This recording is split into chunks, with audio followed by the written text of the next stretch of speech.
Hello YouTube and welcome to another free-to-play video.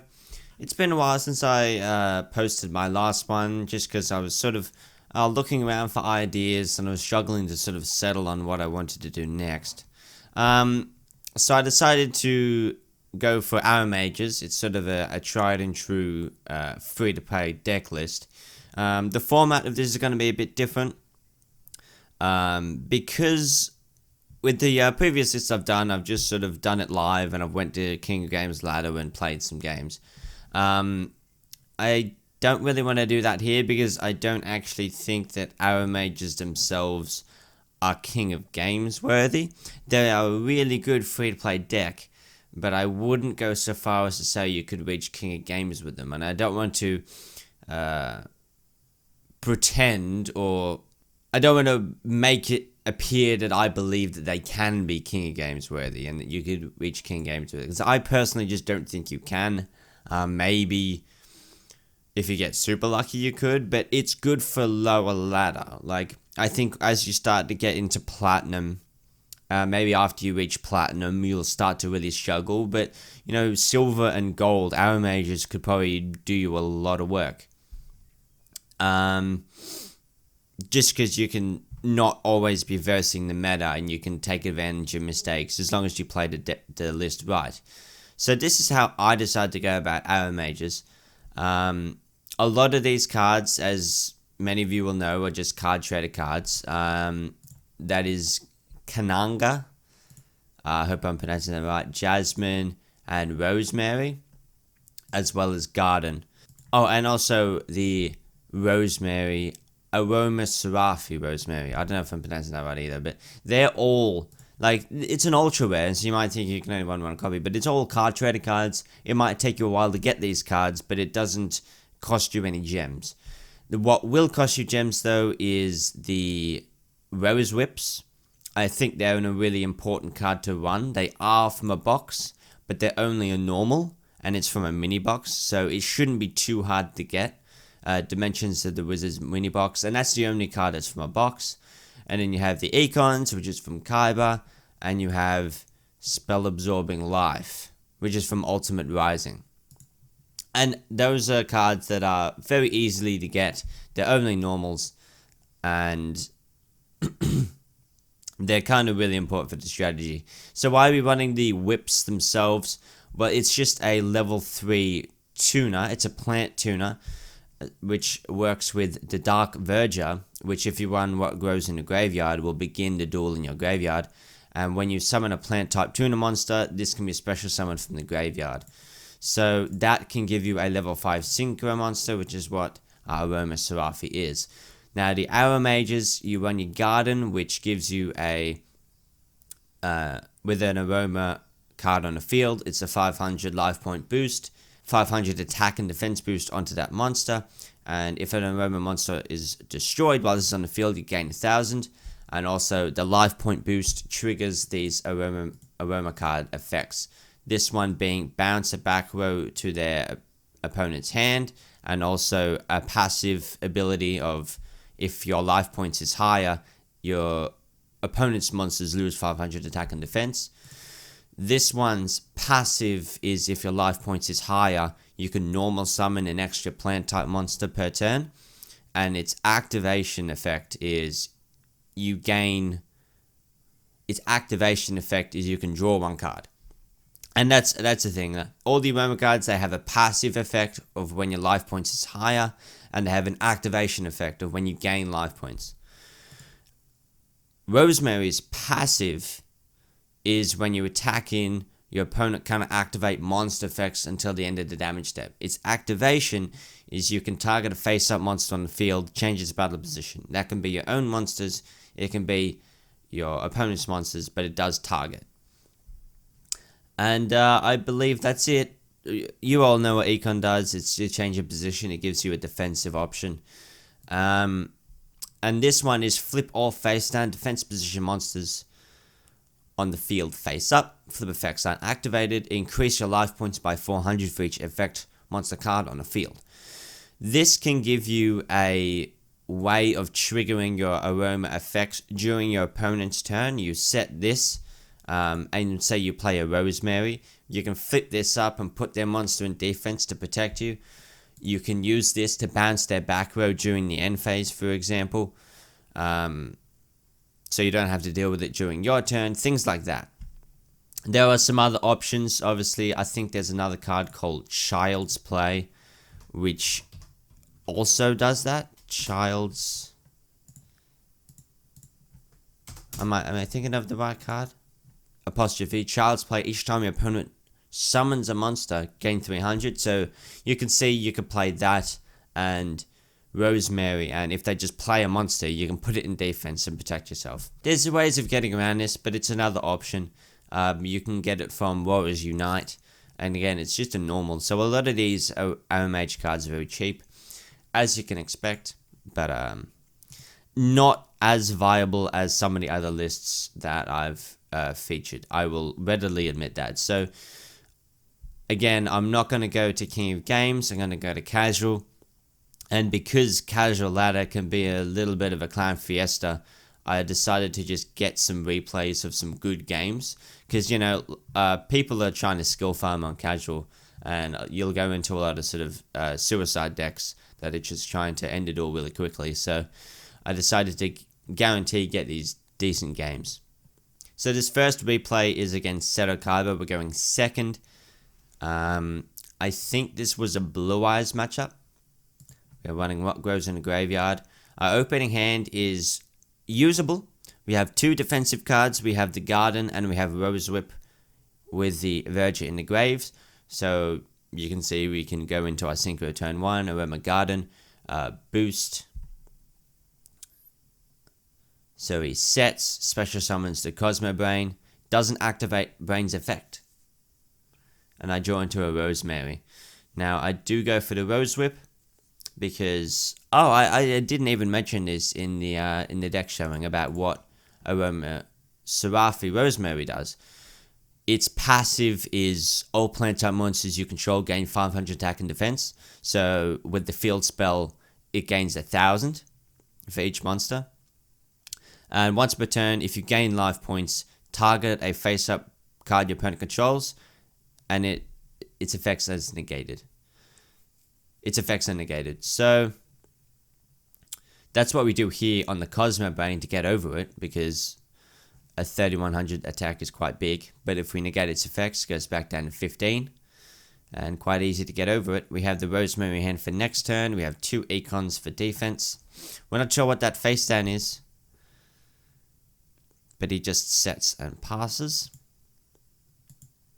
So now we can use Rosemary's effect to turn off monster effects now that our life points are higher. So any flip effects that get activated or any things to get destroyed, any effects that get activated when they get destroyed are going to be turned off thanks to Rosemary. And we also have that spell absorbing life to interrupt our opponent's turn. Clean up those monsters. And he's just out of cards at that point. So another thing you can do with the spell absorbing life is you can set up a negate on your opponent's turn if you manage to get out your Synchro monster and then set the spell absorbing life.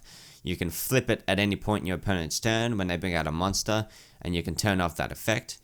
There are some instances where that will be relevant. Say there's a Keep of Dragon Magic, and you want to just flip that up, negate it so it can't activate its effect. Also, Magician Girls are very monster effect heavy, so if you can turn off their effects that way, it's another option. Although it does target the Magician Girls, so it won't always work. But things like Chocolate, for example, stop that discard and draw. This is another replay, and it's first a Shizu Ishtar.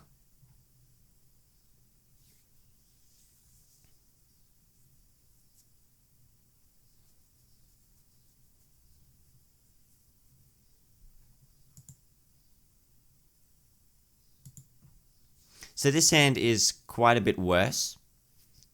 There's no field spell, there's no econs, but we have the absorbing life and we have the Rose Whip. Summon Dark Verger. So just as I was saying at the end of that duel, we can set up a negate on our opponent's turn. It's a bit unorthodox, but it works. And then our life points will become higher, so this will go to 2500. Now, I flip the spell absorbing life because I want to turn off sort of the monster effects. I want to say if it's a flip effect monster, like I think a spy is, I kind of expected Gravekeepers, but if it was a flip effect like a spy, I wanted to flip it up, and flip effects aren't activated when you play this card, so I wanted to sort of trigger that earlier and just to see what it was. And it turned out to be a Raikou the Lightsworn Hunter. Now, I flip it up, its flip effects aren't activated. This life point gain trigger effect activates to target it, which doesn't really matter because its effect isn't happening anyway, so this negation doesn't really matter. But what it does happen is, if it was a bit of a misplay, it forces out a Chalice because he thinks that this is negating it when it's just not activating. And I got a Rosemary. Don't need it though. Kanaga's effect is kicking in. Gain attack. Well, I'm not gaining attack. I'm making my opponent lose the attack. And also I'm gaining attack from the Aromages. Now I draw into my field spell. I can keep turning off monster effects now. Not that it matters because that would only activate in the end phase. But say if that was like another Raikou, had the effect turned off. So some of these replays are going to feel a bit samey. Just because... And my opponents aren't playing the best. But I mainly want to highlight with these replays what this deck can do right. Rather than sort of matchups. Because this deck is very good at turning off monster effects. Your opponent's monsters can get very big. I just want to sort of highlight the strengths of what this deck can do, and not necessarily is it going to be good against all the meta that exists, you know? So we're up against another Seto card, and my plays are very similar. In fact, I have a very similar hand. I have the Aromages Rosemary, set the spell absorbing life. And see what my opponent has. He sets a card.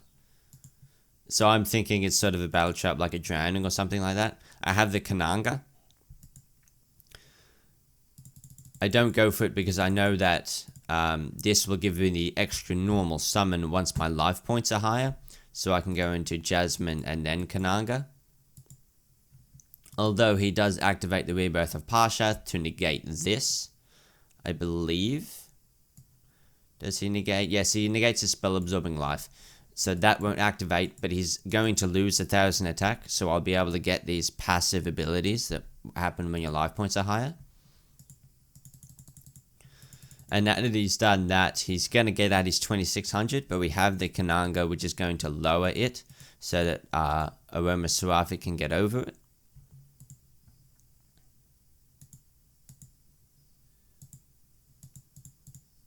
And we're just sort of chipping him down at this point. Setting one negate was a little bit weird. I'm not sure what his deck was all about.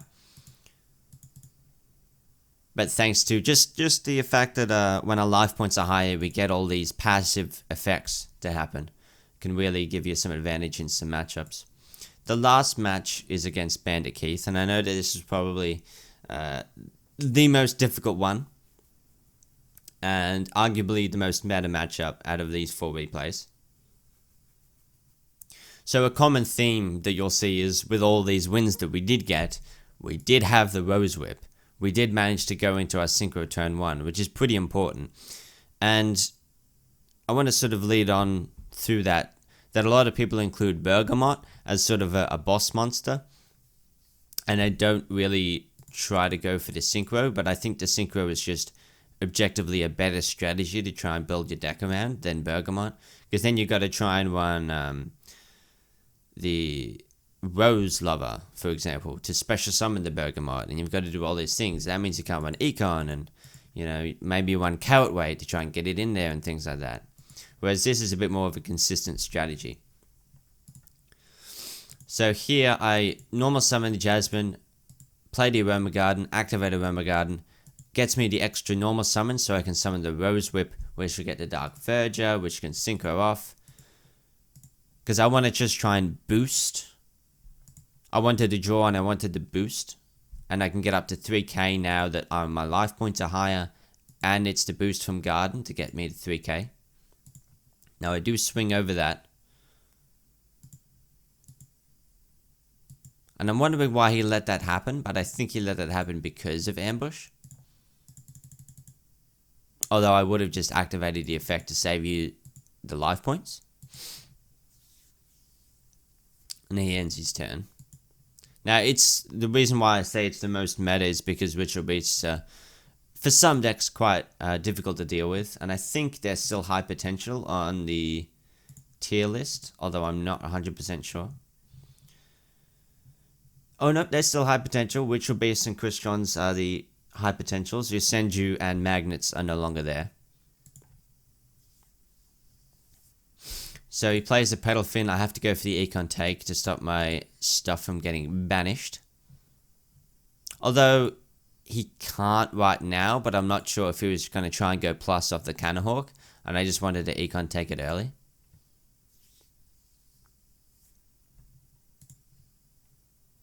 And that lets him play Ambush to get 2 more in the field.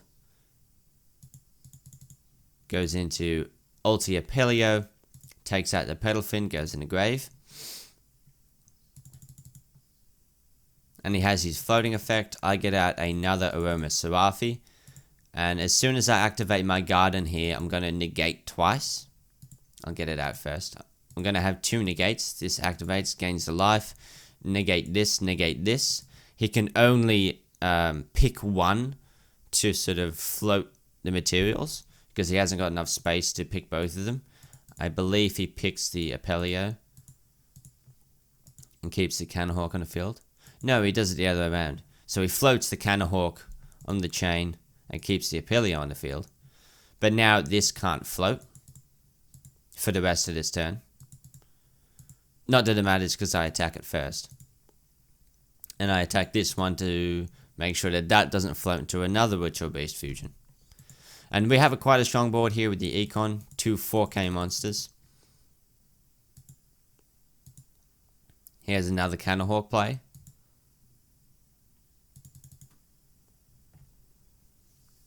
Does his Cannahawk combo, giving him that plus card.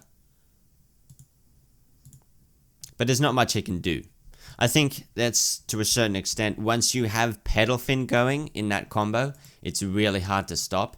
But if you don't have a card like that can really impact your opponent's board, you're just sort of summoning monsters for no reason, and you're not really getting anywhere or achieving anything. So those are the games, those are the 4 replays. Again, I know it's not as viable, it's not King of Games worthy, in my opinion. But it is a good starting point for a free-to-play deck. If you don't really have a lot of cards, you want to save up your gems for a box perhaps. This is very free-to-play friendly. All the cards that are just from the card trader. You could go for Bergamot, more of a Bergamot Rose Lover strategy and not have the Rose Whips if you just don't want to spend any gems at all. And like replace the Spell Absorbing Lives with something else as well, like well, any defensive cards. You know, you can do your Windstorms, your free-to-play traps. It can be run very free-to-play, but it won't get you to King of Games, and it might not even get you to Legend. I would say it could get you to Platinum, but that's probably where it stops. Anyway, I hope you enjoyed this. I have some more deck ideas. I just need a little bit more time to get those cards. So I just wanted to get this out because I knew I had all the cards, basically. I hope you enjoyed anyway. A lot of you will probably already know what... I hope you enjoyed, and I hope you enjoyed. A lot of you will already know sort of how to run aroma lists. But for those who don't, I hope you found this insightful. I hope you learned a thing or two. Feel free to use it and have fun. Peace.